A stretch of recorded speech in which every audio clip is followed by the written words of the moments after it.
Raj TV நேயர்கள் அனைவருக்கும் அழகிய காலை வணக்கம். சமீபத்தில் என்னுடைய ஃப்ரெண்டுடைய தகப்பனார் இறைவனடி சேர்ந்துட்டார். அந்த துக்க நிகழ்ச்சிக்கு போக முடியல. ஒரு 4-5 நாள் கழித்து அவளை போய் பார்க்கணும் அப்படின்னு சொல்லி அவங்க வீட்டுக்கு போனப்போ அவங்க சோகம் துக்கத்தையும் தாண்டி ஒரு கன்ஃபியூஸ்டு மனநிலைமையில் இருந்தாங்க. அவங்களுடைய அப்பா கொஞ்ச நாள் உடம்பு சரியில்லாமல் இருந்தார். அதனால் அவருடைய முடிவு அவங்க எல்லாருக்குமே ஓரளவுக்கு தெரிஞ்ச விஷயந்தான். அப்படிங்கிறதுனால அவங்க எல்லாம் கொஞ்சம் மனதளவில் தயாராக இருந்தாங்க. அவங்க தயாராக இல்லாத விஷயம் என்ன அப்படின்னு பார்த்தா, அவங்க அப்பா தனக்கு வேணும் அப்படின்னோ தனக்கு பயன்படும் அப்படின்னோ அவங்க வீட்டில் இருந்த பொருட்கள், நிறைய பொருட்கள், அது எல்லாம் என்ன பண்ணுறது, அதாவது the house was cluttered with things.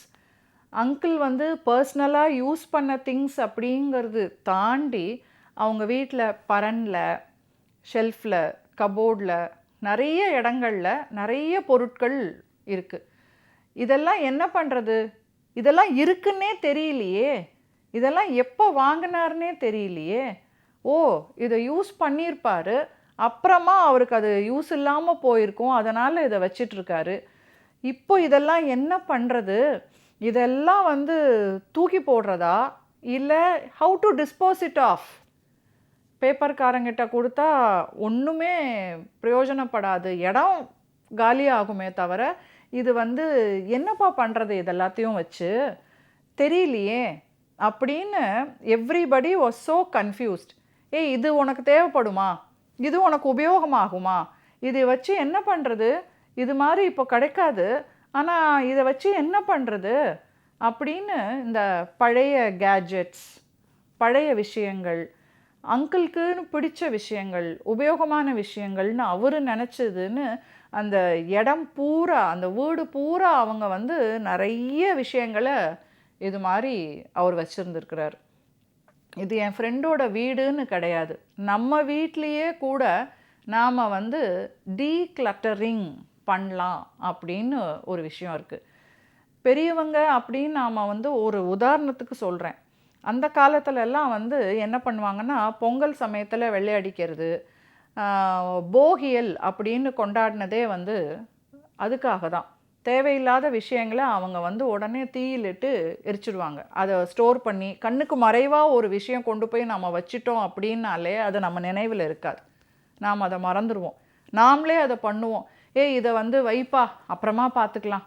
சில சமயம் நமக்கு அடுக்கி வச்சு போர் அடித்து போய், இல்லை உடம்பு முடியாமல் போய், இயலாமையில் கூட ஐயோ இதை இப்போதைக்கு என் கண்ணு பக்கமாக படாமல் அங்கே கொண்டு போய் வை, நான் அப்புறமா அதை என்ன பண்ணுறதுன்னு நான் யோசிக்கிறேன், இல்லை நான் அதை அப்புறமா என்ன செய்யறதுன்னு நான் சொல்கிறேன் அப்படின்னு தள்ளி போடுவோம். இது பெரியவங்கன்னு இல்லை, நாமளும் பண்ணுற விஷயங்கள் தான். ஆனால் எந்த ஒரு பொருள் நம்ம கண்ணு முன்னாடி இல்லையோ அது நம்ம மைண்டில் இருக்காது. மைண்டில் இல்லாத ஒரு விஷயம் நம்ம மறந்துடுவோம், அது அந்த வீட்டில் இருக்கும். அடப்பாசானம் அப்படின்னு சொல்லுவாங்க. அடப்பாசான சாமான் நிறைய சேர்த்து வச்சுருக்காங்க அப்படின்னு சொல்லுவாங்க. இன்றைக்கி தேதி வரைக்கும் கூட அது நிறைய இருக்குது. எவ்வளவு ஷெல்ஃபு, எவ்வளவு ஸ்டோரேஜ் ஸ்பேஸ் இருந்தாலும் சில வீடுகளில் பத்தவே பத்தாது அந்த ஸ்பேஸ்லாம். அதெல்லாம் எதுக்காக, அதெல்லாம் என்னது அப்படின்னு பார்த்தீங்கன்னா, இந்த மாதிரி நாம் சேர்த்து வச்சுருக்கிற பொருள் தான். ஒருத்தங்களுக்கு உடம்பு சரியில்லாமல் ஆகட்டும், வயசாகட்டும் அப்படின்னு காத்திருக்காமல் ஒவ்வொரு வருஷமும் ஒரு குறிப்பிட்ட நாளை நம்ம பெரியவங்க அதுக்காக தான் ஒதுக்கி வச்சாங்க. சுண்ணாம்பு அடிக்கிறது, வெள்ளை அடிக்கிறதுன்னு எதுக்கு எடுத்து வச்சாங்கன்னா, அப்போ தான் எல்லாத்தையும், எல்லா பொருளையும் கீழே இறக்குவோம், திரும்ப மேலே ஏற்றுறதுக்குள்ளே இது தேவையா தேவையில்லான்னு சார்ட் அவுட் பண்ணிடுவோம் அப்படிங்கிற ஒரே நோக்கம், ஒரே ஐடியா தான். இப்போவும் நாம் அதை காசு இருக்குங்கிறதுக்காக நாம் என்ன செஞ்சிடுறோன்னா, அது தேவையா தேவையில்லையா, இது எவ்வளோ நாளைக்கு இது நமக்கு தேவைப்படும், இது இல்லாமல் நம்மளால் இருக்க முடியாதா, இதுக்கூட ஆல்டர்னேட்டிவ் என்ன, அதெல்லாம் நாம் யோசிக்கிறது இல்லை, வாங்கி போட்டுடுறோம். துணிமணிகள்லேருந்து, பாத்திரம் பண்டங்கள்லேருந்து எவ்வளவோ விஷயங்கள், கேட்ஜெட்ஸ் நிறைய இருக்கும். தயவு செஞ்சு ஒருத்தங்க வீட்லேயும் வருஷத்துக்கு ஒரு நாள் குடும்பத்தில் இருக்கிறவங்க இல்லை ஓரோருத்தங்க நிறைய வீடுகளில் பார்த்தீங்கன்னா அம்மாக்கள் இந்த வேலையை செய்வாங்க, ஆனால் பசங்கள் அம்மாக்களை திட்டுவோம்.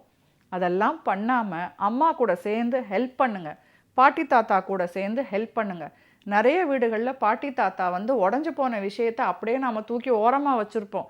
ஆனால் தாத்தா நம்ம கூட தங்கறதுக்கு ஊர்லேருந்து வந்தாருன்னா அவரை பார்த்தீங்கன்னா அந்த வயசில் உட்காந்து லொட்டு லொட்டுன்னு தட்டிகிட்டு இருப்பார், ஆணியும் சுத்தியுமா திரிஞ்சிட்ருப்பார். அந்த உடஞ்சி போன விஷயத்தெல்லாம் அவர் ரெடி பண்ணி வைப்பார் நமக்காக. இப்படி பொருள்களை பாதுகாத்து வைக்கிறது ஒரு விதம், டீக்ளட்டரிங் பண்ணுறது இன்னொரு விதம். ஒவ்வொரு வீட்லேயும் இருக்கிற இடத்துக்கு ஏற்ற மாதிரி, நம்ம தேவைக்கு ஏற்ற மாதிரி, ஒரு வருஷமாக அந்த பொருளை நாம் யூஸ் பண்ணலைன்னா இனிமேல் நாம் அதை யூஸ் பண்ண மாட்டோம். அதனால் அதை மற்றவங்களுக்கு, அந்த பொருள் தேவைப்படுறவங்களுக்கு அதை கொடுத்துடுறது, அதை உபயோகமாக அதை வைக்கிறதுங்கிறது ரொம்ப நல்ல விஷயம். இதை எல்லாருமே நாம் செய்யணும். மீண்டும் நாளை வேறொரு அழகிய கதையோடு உங்களை சந்திக்கிறேன்.